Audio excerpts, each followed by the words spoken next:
So in today's video, I'll talk about my honest experiences being a remote high ticket sales rep.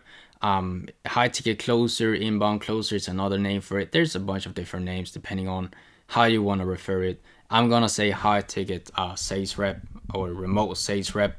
But anyone that's new, I'm David and I've been in sales for the past 2 years. Worked remotely, sold high ticket items online, and today I'll talk about my honest experiences through the year one to year two. I you know the reason being I think that there's a lot of people that advertises this space as a get rich quick scheme. All you need is a phone.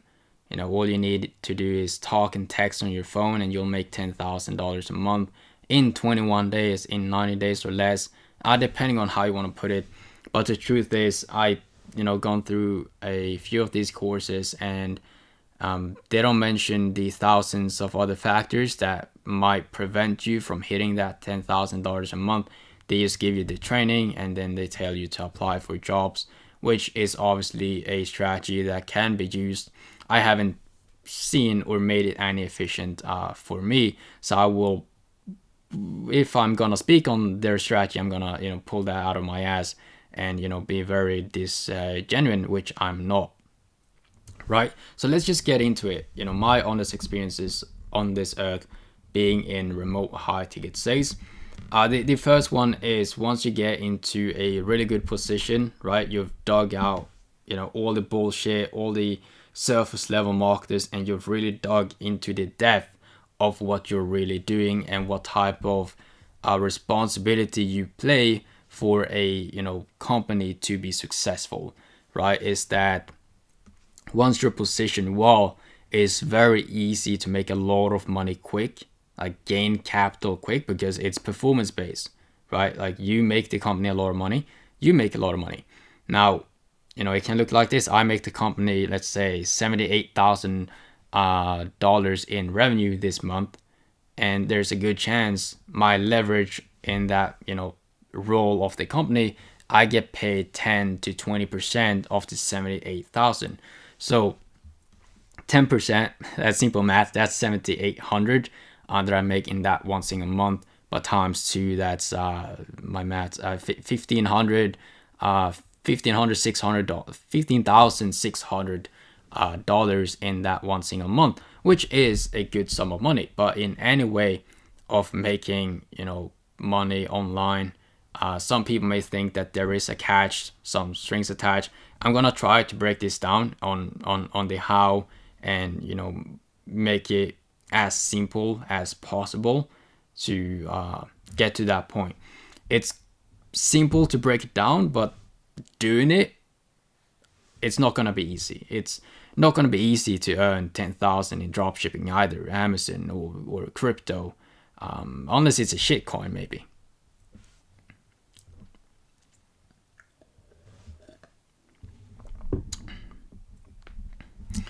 But yeah, I totally get it though. The way people get interested in doing the sales gigs is that one simple word: no income ceiling, right? Instead of a set earning base per how many hours you do, you're limited by a day. A day has 24 hours. You need to sleep, you need to work out, and I really want to have a life outside of sales, right? So there's a tiny bit of hours that get set aside if you're earning based on hours. But we're performance based. The amount of money we make for the company, we make a percentage of the bag that we bring in, or the cake that we bring in, however you want to put it. But I'm gonna go by a simple explanation to why I think, and how you can, I guess, like, gain a lot of capital quick with the remote high ticket sales gig, because is a lot of business principles that goes into being in remote high ticket sales, and to be able to do that well. It's not just, hey, I'm talking text on my phone and poof, 7,000 in my bank account. No, there's a lot of business principles that goes into being successful in this career and many other careers that can be brought over, right? But a very 10,000 feet overview by a mentor that once told me, that I've heard about life, and I've heard about creating wealth in general. is that in order to create wealth, you need to connect to a river where water is already flowing. Now, if you imagine that with your head, whilst you understand that money flows at the speed of trust. Because I started when I was 19, and whether you start a business at that age or in your early 20s, it might be drop shipping, Shopify, Amazon, something similar to just heading to work in general. You have little to no trust because you have no experience, perhaps other than like a graduation, bachelor or master's, who knows. Other than like a graduation, you have no skill sets that are proven within the work market, and you have no network. Most of people don't even value network, early in their career. I was very late in my career until I actually value relationships. I saw, what that could bring me, but bring the other person that I know as well.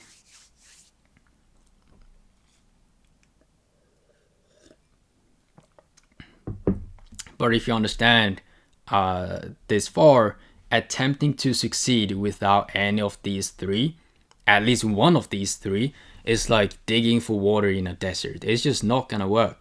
So we want to connect with those who are already making money, help them expand their river, and then we can create our own income stream of our own, right? So simply put, we want to connect, we want to get into a business who is already making money and help them make more. By knowing this, I'm going to be super transparent with you because that's what you signed up for clicking on this video. Most people do not make it past this point. I'm going to tell you why. But the first step is to create, possibilities for yourself, is connecting with people that are already making money, right? One thing that fades people is mindset, but let's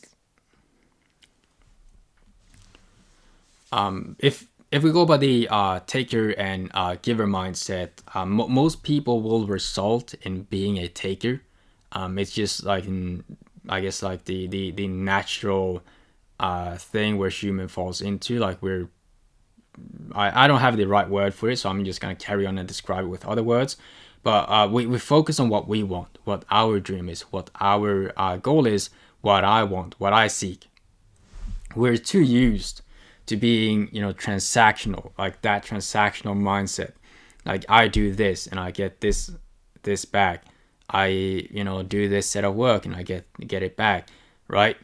Building relationships is a different thing, right? Transactional relationships, kind of tend to breed resentment because nobody want to feel used, which I've been on the other side when someone asks me, they just come through and every time they need something, they just, hey, do you want, in sales, right?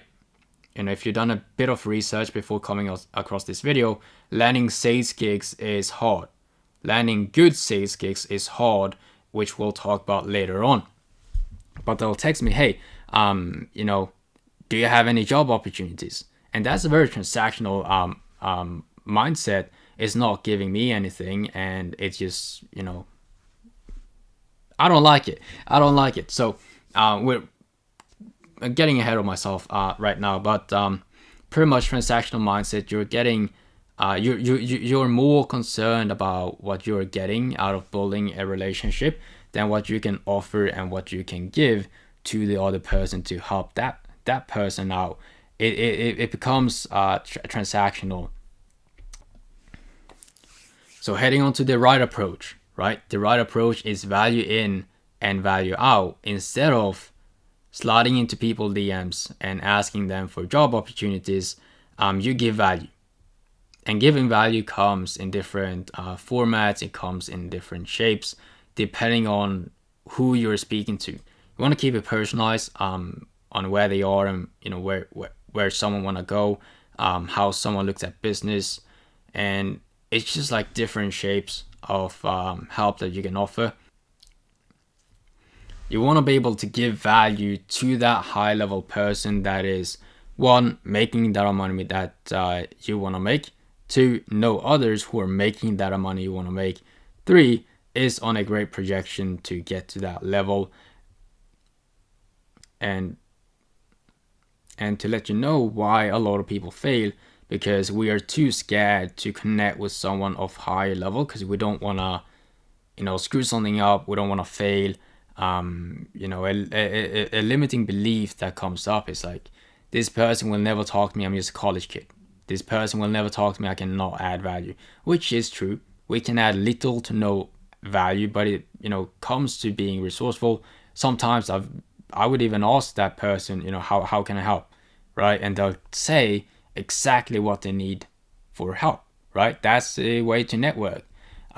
You can, top earners, top performers really like, helping other people. You lean into other people's generosity to help, and you might even say, hey, this advice that you gave in your content piece, I really like it. I did this and I got this result, and that's kind of like a reason for you to reach out and just thank this person, and you can lean into that person's generosity to help out because he's seeing that you're trying to make it for yourself, and just get there, right? And in sales in general, right? If you're looking to get into this space, like our job, what we do day in and day out is that we uncover problems that people already have, and we offer solutions. And I'd say it's kind of like goes for everything. You want to lead by that, you want to live by that, do the selling, do it in networking, especially with, because that's pretty much what we're doing, right? I mean, we're networking with high level learners and offering help. And I think the other point is the 9 to 5 mindset versus the business owner mindset. I think every salesperson in this space should treat themselves as a one person business. Like they take care of their own fulfillment. Like their fulfillment is selling for other companies. They take care of their marketing is having other companies know that you are a sales rep. They take care of your sales, which is being positioned at companies to sell for them, right? We want to take care of every spectrum of our life as our own business. Because if we think at it, traditional sales rep, which have existed ever since the 2000s hit, it still does, but if we compare the traditional versus the remote high ticket sales space, traditional reps, they work at one location with one company. Now, remote high ticket sales rep, they are able to work from anywhere in the globe. They're able to set their own schedule. They're able to work with 2 or 3 different companies and maximize and change up their output or input into the business, but also output in terms of like how much money they're making, the energy that flows in. But yeah, it's just a different chat in terms of like the mindset and what kind of person you need to be in order to be successful in sales. Like it requires a certain amount of drive. A lot of people can't do it. Some people feed off the energy of pretty much every day, because in sales we are restarting every day of the month, right? Every new person that we speak to is a blank slate. We're restarting the game 5 days in one single 5 times in one single day because of the conversations and the people that we meet daily, in order to I guess like make the amount of sales so that we get paid a significant amount and we are valued for that company, which is another similar conversation to this one, but it's definitely not similar to the 9 to 5. I remember when I was working in the software sales career, we would gather as a team, and the fulfillment would kind of like sit there, chat, coffee pauses.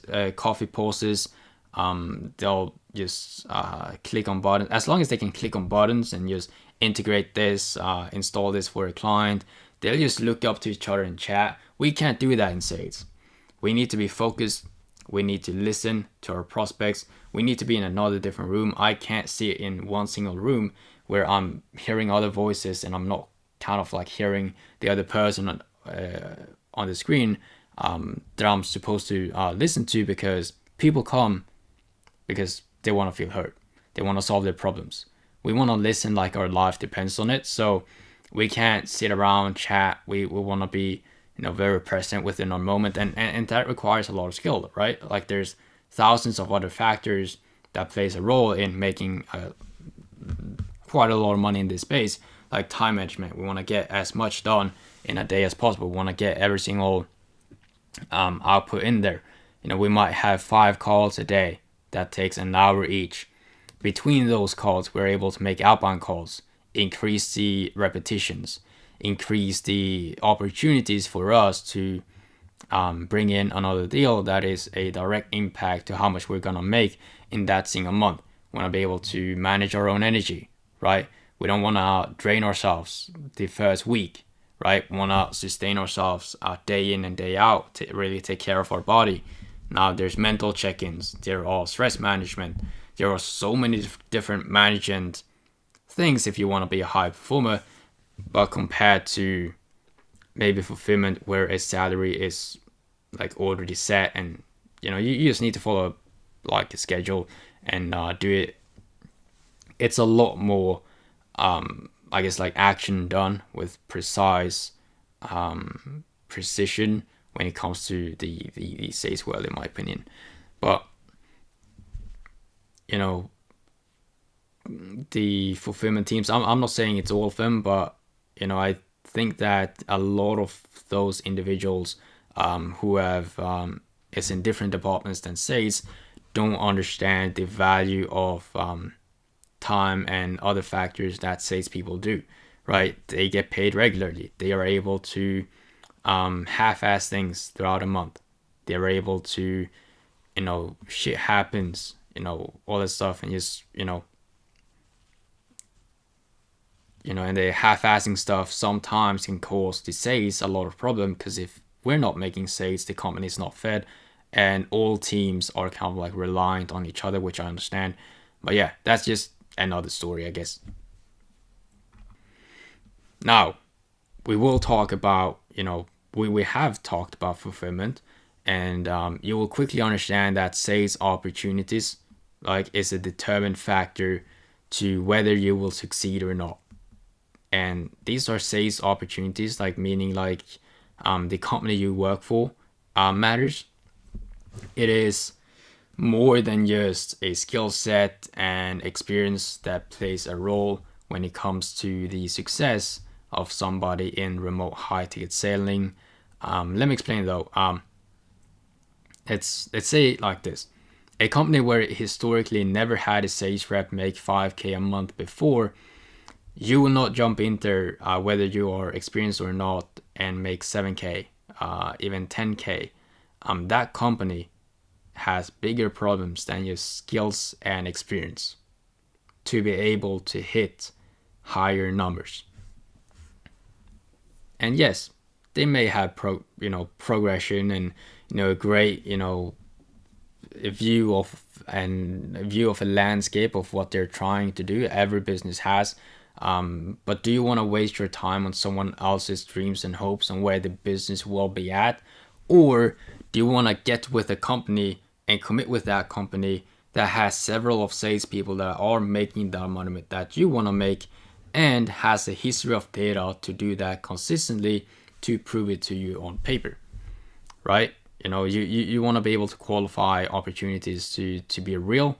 You want to be able to qualify opportunities that are the best of the best, and that applies for every part of the company, not just sales, right? Sales is affected by fulfillment because we want to believe in what we sell, and sales is affected by marketing, right? The way if marketing is doing a good job, it requires a less hassle for the sales rep to bring someone on board.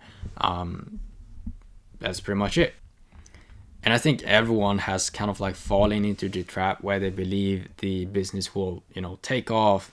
It's, the pipe dream sounds good. The beautiful landscape is something that will happen. But once you get in, it's like nothing has ever happened. And you've been there for 2 months. What is said to be done has not been done, because it's a progressive state. A business owner's job is to always look at the bright side of the business. Most people are the dreamer. The business owner most likely is the visionary, the dreamer.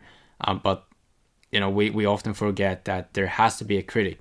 We want to have, what's the worst that can happen? What's the risk? What's the other side, the complete opposite to being a dreamer? And I just wish a lot more salespeople were activating their critic side, to really think about like the decisions, because something like that, once you are onboarded onto an offer, it can take about a week with the training, learning all this stuff, and then to just realize that it's not going the way it was supposed to, like it can take a month and a half to, or like 2 weeks tops to realize something like that.